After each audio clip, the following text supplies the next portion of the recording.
Hey, ladies and gentlemen, welcome back to the channel. As always, it is Nick here, back with your daily crypto content. I hope everybody's having a great day or great night wherever you guys are. Tomorrow, or I should say today, since it is almost, well, it's 4:20 a.m. You know, blaze it up, right? But no, seriously, it is Saturday, basically, as we are marching into the earlier time. And I just hope everybody has a great Saturday. As you guys already know, I'm going to be watching UFC as always. You know, it's pretty much like my go-to thing on every weekend. So let me know what you guys are going to do this weekend. Let me know if you guys have any plans down in the comments below.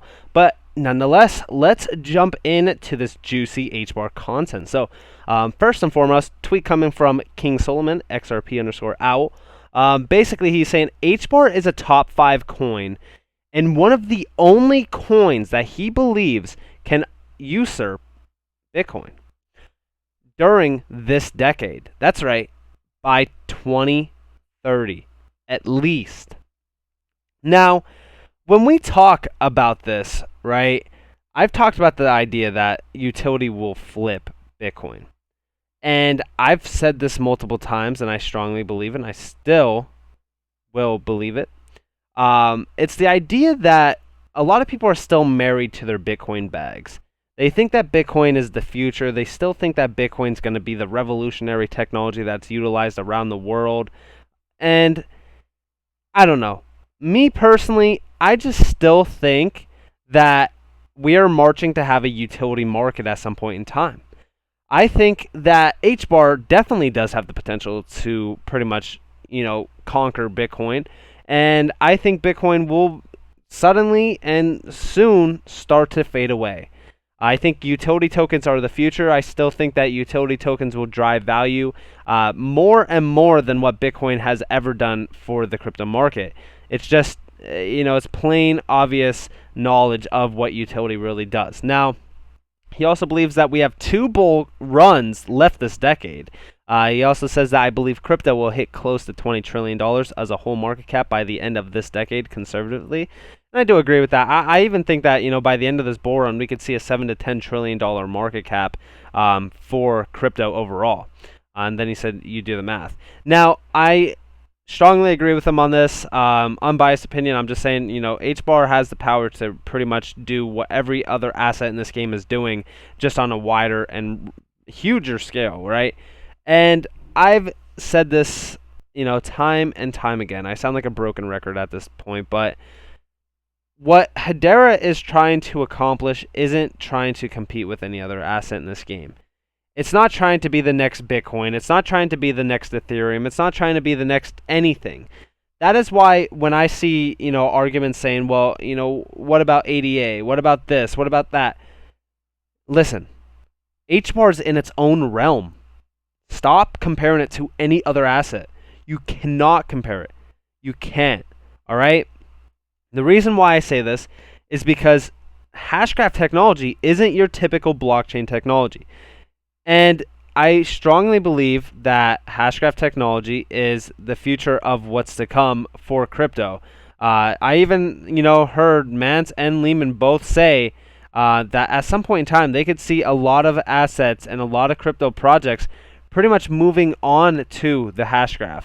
And I strongly believe that because, we see a lot of assets even trying to move on to, Flare networks right now, becoming, F assets and stuff to be utilized more and have utility. And I think that's where Hedera Hashgraph also will prosper in granting utility for these assets that don't have it. So let me know what you guys think about that down in the comments below. So with that being said, let's jump on to this. Now we're going to be talking about NFTs. Shout out to Barbarian, of course. And this is saying NBA player, Spencer Dinwiddie or Dinwiddie. I'm sorry. I'm oblivious to sports in general for like NBA and all that stuff. Honestly, I'm more into like MMA and stuff. So sorry for butchering that name, but I'm just sorry. We do see his first NFT release, redeemable 3D AR NFTs from Spencer's K-Iro's sneaker line. We also see all NFTs will be minted on Hedera Hashgraph using the Hbar HTS or the Hedera token service. standard on the infinite by Suku carbon negative NFT marketplace, green crypto. Isn't this crazy, right? We're seeing a lot of NFTs coming out. We're seeing a lot of adoption happening for NFTs as well. I just seen the other day that basically you're going to be able to buy Picasso paintings. You're basically going to be able to buy a piece of the pie that is a Picasso painting. Isn't that crazy? You could literally own a piece of timeless historic art. You know, I imagined a world at some point in time where you could basically buy anything digitally. And I believe that Hbar or Hedera Hashgraph is allowing us to see that future. They are basically becoming what that vision is. When we talk about the Hedera token service, right, where we're going to be tokenizing everything, I think that you're going to be able to, and I actually think that you already can, basically buy real estate. You could buy a car. You could buy anything digitally. I think at some point in time, digitization is going to take over in a wide scale. And it comes down to the idea that when we talk about these assets that are in NFTs, a lot of people kind of disregard NFTs in the NFT marketplace just because, they think that's going to basically be a bubble that bursts. They're, basically saying that NFTs are not going to be anything in the future. But NFTs actually have the power to unlock endless potential. I mean, we're talking about people, people still collect comic books. People collect, CDs for, music and albums. People collect a ton of things, especially sports memorabilia, and I think that is where NFTs will lie. I think digitization of collectibles is the future, and I think that is where we see sort of deflation happening even with collectibles as well, not only crypto assets and finance. So I do think that this NFT idea of, pretty much this mintable, Suku carbon negative marketplace, I think that's great. I think that's incredible, especially I've used Opensea, which I just mentioned on my Twitter. I said I'm moving away from it. I'm going to Rarible. I might actually have to use Suku because honestly, a lot of these NFT marketplaces are terrible with their fees, especially Opensea, right? They want you to use Ethereum, so you have to send a payment of like $30 to open your account. It's just terrible, honestly. So I could definitely see Suku being a huge thing. I think that it could grasp a lot of the market from Opensea, Rarible, Mintable, and stuff like that. So very good. Very good by Hedera as well for basically being utilized by Suku. Excuse me. So let's jump into this last tweet. Now, this is coming from Barbarian again. And this is talking about SpaceX, right? We're seeing in the May town hall, Hedera Hashgraph CEO Mance Harmon flashed a picture of some kind of Mars surface-based tech equipment as a joke. Instead of a real picture, or I should say a picture of a real Hbar node. Was this a hint of things to come? 2032, SpaceX. Now let's check it out. 2032, let's jump to that. 1 second. All right, so I'm going to play it right from here.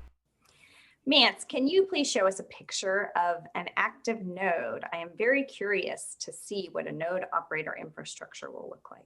Yeah, no problem. I know people have wondered about this. What does it look like if you were to look at a node physically? Let me share my screen.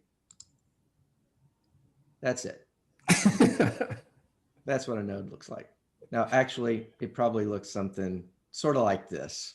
It's just a computer that goes in a rack that is. Now, obviously, this is a joke, but realistically speaking, it would not surprise me with them working with SpaceX. I mean, they already have a ton of connections to aerospace projects. I mean, for an example, they're already, Boeing is a governing council. So would this actually come as a surprise? I want you guys to actually answer that question down in the comments below. Would this surprise you with them working with SpaceX? Because I've talked about the idea of the NASA partnership already. I've talked about pretty much how that would work, what would exactly happen, how they will basically utilize the technology for NASA. And with SpaceX, I think that they could utilize Hbar significantly for helping SpaceX pretty much run efficiently more. And I love this idea. Of course, this is kind of a joke. Mance and also even Lehman, right? They both love to joke around a lot. For an example, with like the alien technology and stuff like that. It's comical, right? But also, I mean, it is true, realistically, when you look at this, this does have a little bit of a significant correlation to most of the things that we see in the past with a lot of aerospace projects kind of, possibly working with Hbar, which you already know, with Boeing, they're trying to do GPS and pretty much AI-driven or piloted airplanes and stuff. So this would be very interesting to see come to fruition. I don't know if it's going to. This could it is kind of speculation, but realistically, this could be huge when we look into it, from a standpoint of, past patterns with their aerospace teams and projects that they're already partnered with and what they're already doing with those. So let me know what you guys think about that down in the comments below. As always, I hope that you all have a beautiful day or a beautiful night wherever you guys are in this beautiful world. If you guys do want more free content, you guys can always follow me on Twitter at NCashOfficial. You guys can also join the free Discord down in the description below. If you guys enjoyed this video, definitely leave a like, subscribe, turn notifications on. It's been Nick. Peace out.